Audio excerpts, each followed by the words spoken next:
Emilio. Welcome to Hello, Goodera. Thank you so much for taking out your time to have this conversation with us. it's my And pleasure. it is our absolute honor to have you today. And I'm pretty much looking forward for this conversation. But before delving more into the conversation, first I would want you to give a brief introduction about you and the non-profit that you are working for. Perfect. So my name is Emilio Beladiez, and I am the CEO and founder of Bioagradables. This is a NGO that was founded in 2012, focused on environmental volunteering. So we started to do coastal cleanups every month, and we managed to gather a lot of people around around these activities. And we become 30 people doing the cleanup, and the next year we were 60, 80 people. And before the pandemic, we were almost 200 people every day doing these cleanups. So we were really proud of these numbers. And we also make environmental education with the schools, high schools and universities, because we believe that the kids have this opportunity, like enjoy the environment while taking care of the environment. So it's good they learn from the early age. And also we do cleanups activities with companies. So we create this social responsibility in their cities or in their environments. Amazing. Thank you for that lovely introduction. So let's begin with the conversation now. I am going to ask you a very basic question. Why do you think we should celebrate Earth Day? What is the significance of celebrating Earth Day? It is a special day, like all these international days that give us the opportunity to celebrate all the work that we have done during the year, because all these special days are an opportunity to celebrate. But every day it's Earth Day because we have to work for our planet, for our environment, to take care of the resources, so we can still be living in this planet or in this Earth. So that's why we believe that the Earth Day is really special to celebrate all the work that we have done during the year. That means if we want to survive, we have to work for this earth. We have to preserve the earth. Yes, Ultimately, it's up to us how we take care of it, how we keep Mother Earth, and then only we can see the future in it. yes, of course, because actually we depend on the planet, but the planet doesn't depend on us. So that's why it's really good that the people understand that we have to take care of our resources, take care of our nature, because at the end we depend on that. Great. I really liked how you put it. It's actually us who are dependent on Earth and not the other way around. And Yeah. We always say that we want to save the planet, but actually the planet don't need to be saved. We just need the planet to be safe and to be alive. So true. It's actually us who needs to be saved. yes, Okay. yes. So this leads to my next question. I want you to come up with an earth-friendly resolution so that we can take it as our resolution and do something for the earth. Okay. Meaning like everyone should do this kind of earth-friendly resolution, right? So I believe that every small step are really meaningful and useful for this transition that we do into an ecological world. So we believe, and I believe that the simplest act is it's really important. So from taking care of the garbage, like separating at its origin, recycling and everything is one of the smallest steps we can do. But also, I think it's more important than recycling, is reducing and rethinking about our needs of consumption, because nowadays it's really easy to buy stuff from all around the world, but we don't need this kind of stuff. So sometimes we don't think before we buy. So that makes us part of the problem, because we are accumulating a lot of useless stuff that maybe it takes like 1 day or 5 minutes or I don't know, like a short period of time. and then the impact that this object has is like hundreds and hundreds of years on the environment if it's not well managed. So one of the little things that we can do is like think before we buy. That would be like my recommendation of resolution for the Earth Day. I think that is something which we can actually do. If we think before we buy, then by taking that action, it will have a manifold reaction, and it will save our generation, our coming generation.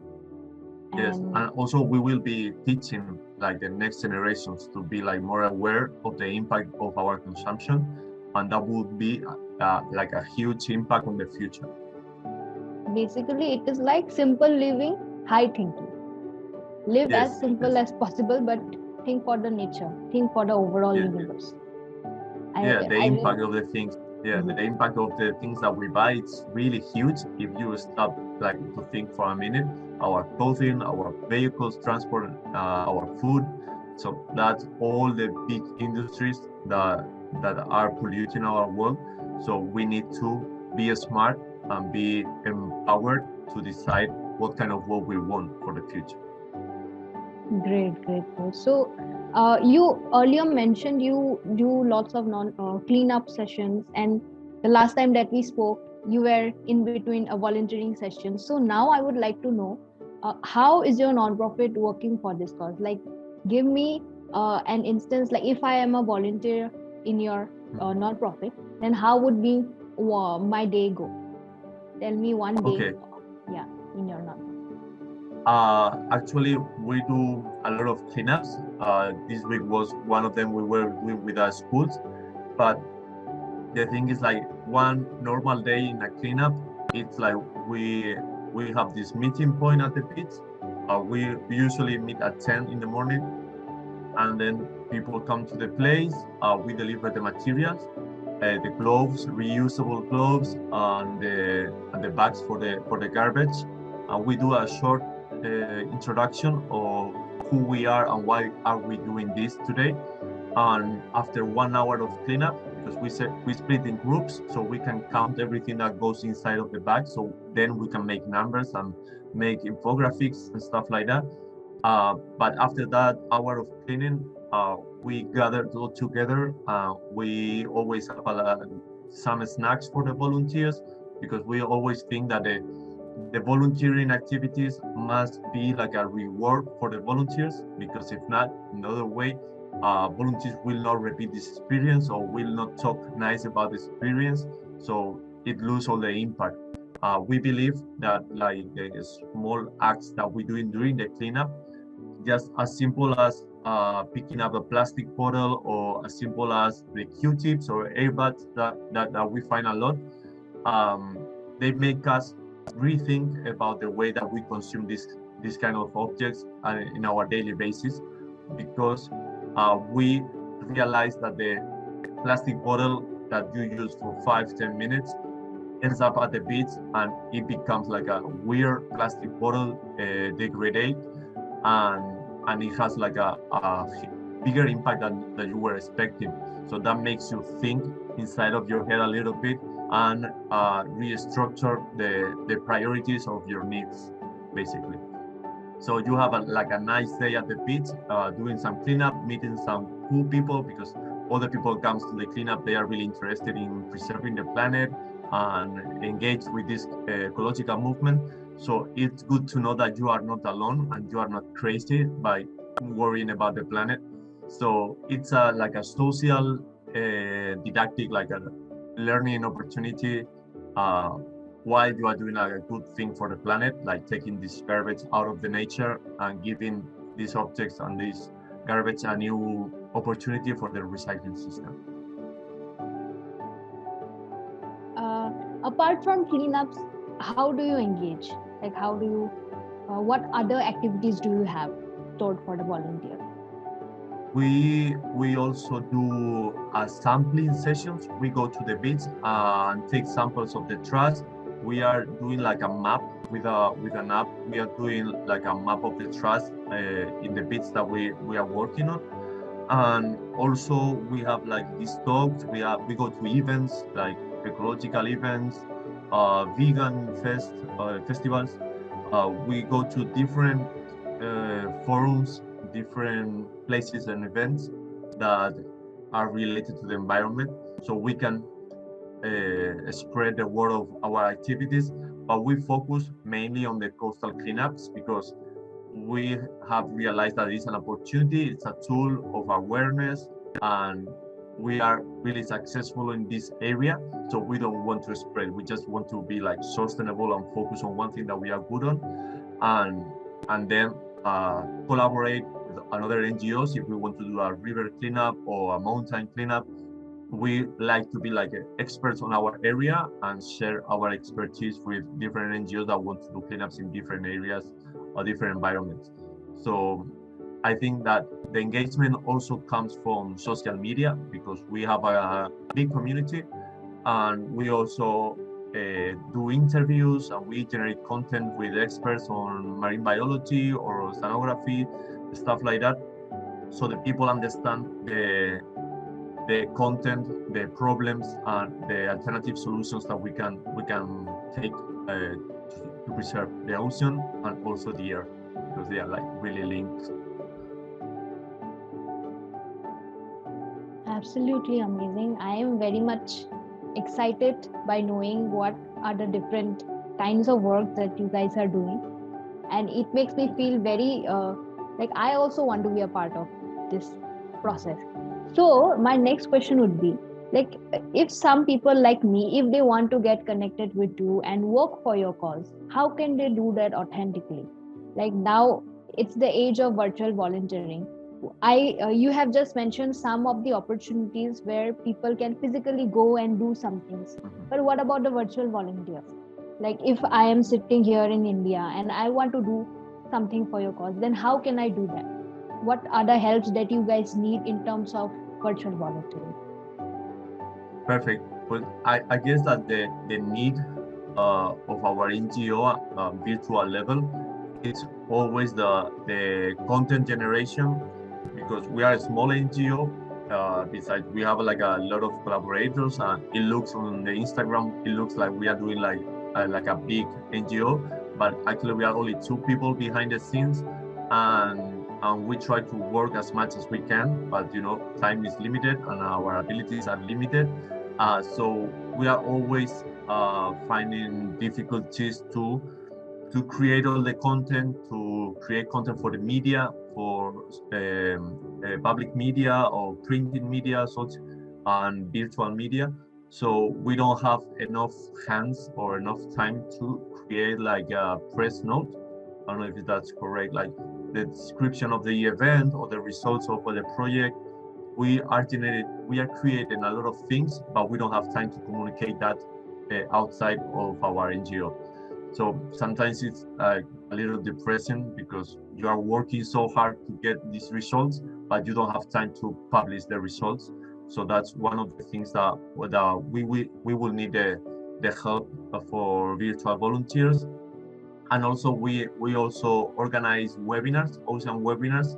So maybe creating this network with international volunteers to participate on webinars, also as speakers or as an audience, because we always, sometimes you find one people that is really expert on one topic, but sometimes that person decides to be more on the audience and not like on the spotlight, right?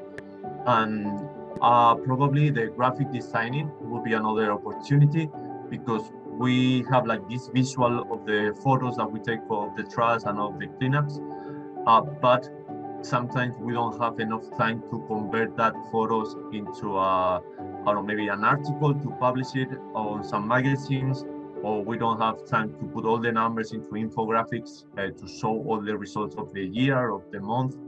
Would be like really nice for the Earth Day or the Earth Week to, at the end of the week, publish all the kilos and all the type of trash that we have collected during 1 week. Because just on Sunday we were near to a local beach, and we collected 222 kilos of trash with 5 people only in 1 hour. So these kind of things are really for me or for us, it's really amazing to achieve this 200 kilos in 1 hour with 5 people, but we don't have time to make it to public media and stuff like that. So all the help is welcome, and this will be like the lines of priority for our NGO. Okay, I hope by listening to this, volunteers come up and they take a stand for you guys as well. And one last question, which I want to ask, not one last question, second last question. You have mentioned, like, I want to know from you, because you have experience in this arena, like, how is it today? The difference between physical volunteering and virtual volunteering, what are the differences? What are the advantages and what are the disadvantages? Well, we have a couple of experiences with online volunteering. We have this girl from the United States, and she helped us to create a crowdfunding campaign, to launch it, the graphic design, the inspiration of the future social media posts and stuff like that. And it was really good because we had this 2 months internship that we were meeting every Wednesday online, a different time schedule and stuff like that. We try to manage as best as we can. But she was working, she was really workaholic, kind of workaholic, and she was working a lot of on creating the content. And every Wednesday we were checking how useful would be that, or what are the next tasks to do that. And I think it was like a great opportunity for us to manage our needs and focus on what she can help us with. And also a great opportunity for her to learn about the NGO, about how we work, about the environmental problems, and how to create campaigns from nothing, not from scratch, and also make it successful, because sometimes you want to do like a huge project, but you don't know how to do it. At the end, you invest more efforts than results you take. So in that line, it is like a good opportunity, but we always like the physical volunteers too, because we need more hands to solve this problem and to fight to this pollution. So the more hands we are at the beach, the better will be the activities. But anyway, online volunteering also give us more versatility, so we can do a lot of stuff and we don't need to be there physically. So we can create content, we can design posters, we can do a lot of stuff just by working with the computer or sharing the cloud and stuff like that. So both opportunities are really good, but it's true that nowadays online volunteer is more popular than ever, because thanks to the pandemic, we have learned to communicate virtually, and I think it's a good opportunity also for NGOs to grow and to spread the word. Yes, I too believe it's a great opportunity for organizations like you to expand your network, to expand your reach. And yes, the pandemic has been a blessing in some aspects. And yeah, last question I want to ask, like, we are having so much of issues right now, the pandemic, the war. Do you think environmental issues have sunk into the background because of all these governmental, political issues? I think it's all related with environment. I am the kind of person who believes that every problem of the humankind is related to the environment, because we didn't know how to manage the resource, or because we didn't know how to share the benefits of these resources. So everything is related, and moreover with the environmental climate change and all these things that are happening, the war for the fuel, for the oil, for the petroleum and stuff like that, it's all related to environment, because it's a natural resource and we are draining all the resources. And also a pandemic, also it's like a consequence of the misusage that we have done with the animals, how we are exploiting and over exploiting farming industry. And also with the melting of the ice, we are seeing that more viruses are coming up, new virus that has been frozen for ages, and now we are not ready to this virus. So this pandemic with the COVID-19, I think, I'm sorry to be pessimistic, but I think it's just the beginning of different pandemics that we are going to suffer along the way. So yeah, if we don't take the environment, we don't take care of the environment will not take care of us. So we need to be prepared for that. Yes, even I think that this pandemic is an eye opener for us of how the future can be if we are not careful about the nature. And yeah, we need to be more responsible for these things, because we have seen the power of nature in our species. So we don't want to see that anymore, and we need to act for that not to happen. absolutely, I hope people watch all these discussions that we are having and think about the earth at least for some minute and reflect on what are the actions they might take in the next few couple of seconds that will have a great impact over the future. I just wish for that. And Totally. Actually, I wanted to say this is a short sentence that we always say, refusing the single-use plastic, not throwing away the cigarette butts to the environment, to the street. Like these small things, it looks like it's nothing, but 7 billion of people doing these small things, that makes the change. So the more people engage, the better we will be in the future. The better we will take care of the earth.